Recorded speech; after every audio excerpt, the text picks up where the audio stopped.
আজকে আমরা সমাধান করব নবম শ্রেণীর উচ্চ গণিতের 9.1 কাজের অঙ্ক। আমাদের প্রথমে বলছে যে সরল করো, এখানে ক নাম্বারে দেওয়া আছে একটা, খ নাম্বারে দেওয়া আছে, আমরা আজকে দুইটা সমাধান করব।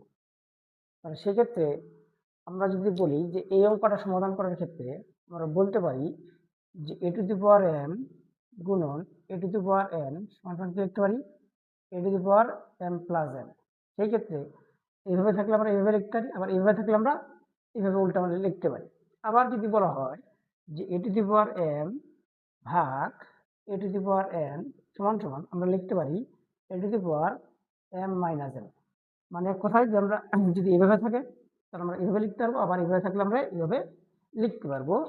সেই অনুসারে আমরা যদি উপরের সমাধানটা সমাধান করতে চাই তাহলে আমরা লিখতে পারি যে যেহেতু দেওয়া আছে তাহলে 5 লিখতে পারি n, 5 এর উপর কি স্কয়ার যোগ 35 গুণন 5 n ভাগ কত 5 এর উপর 1 আমাদের না দিলেও চলবে, যদি দিতে চাই তাহলে দেওয়া যায়।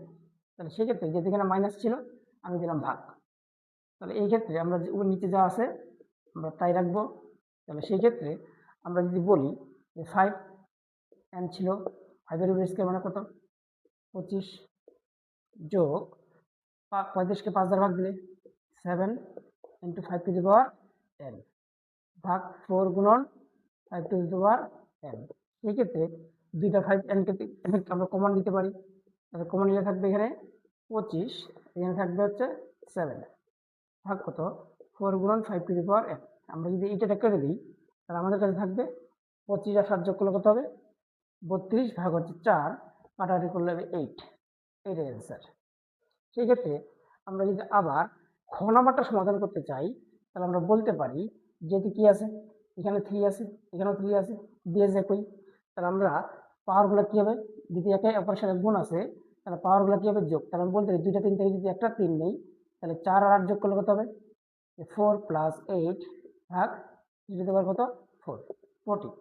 তাহলে বলতে পারি 3 3 এর পাওয়ার 12 ভাগ হচ্ছে 3 এর পাওয়ার কত 14। আমরা যদি কাটাকাটি করি তাহলে 3 এর পাওয়ার কত আছে 12, 3 এর পাওয়ার আছে 14, সেক্ষেত্রে আমরা বলতে পারি উপরে 1 নিচে 3 টু পাওয়ার 2।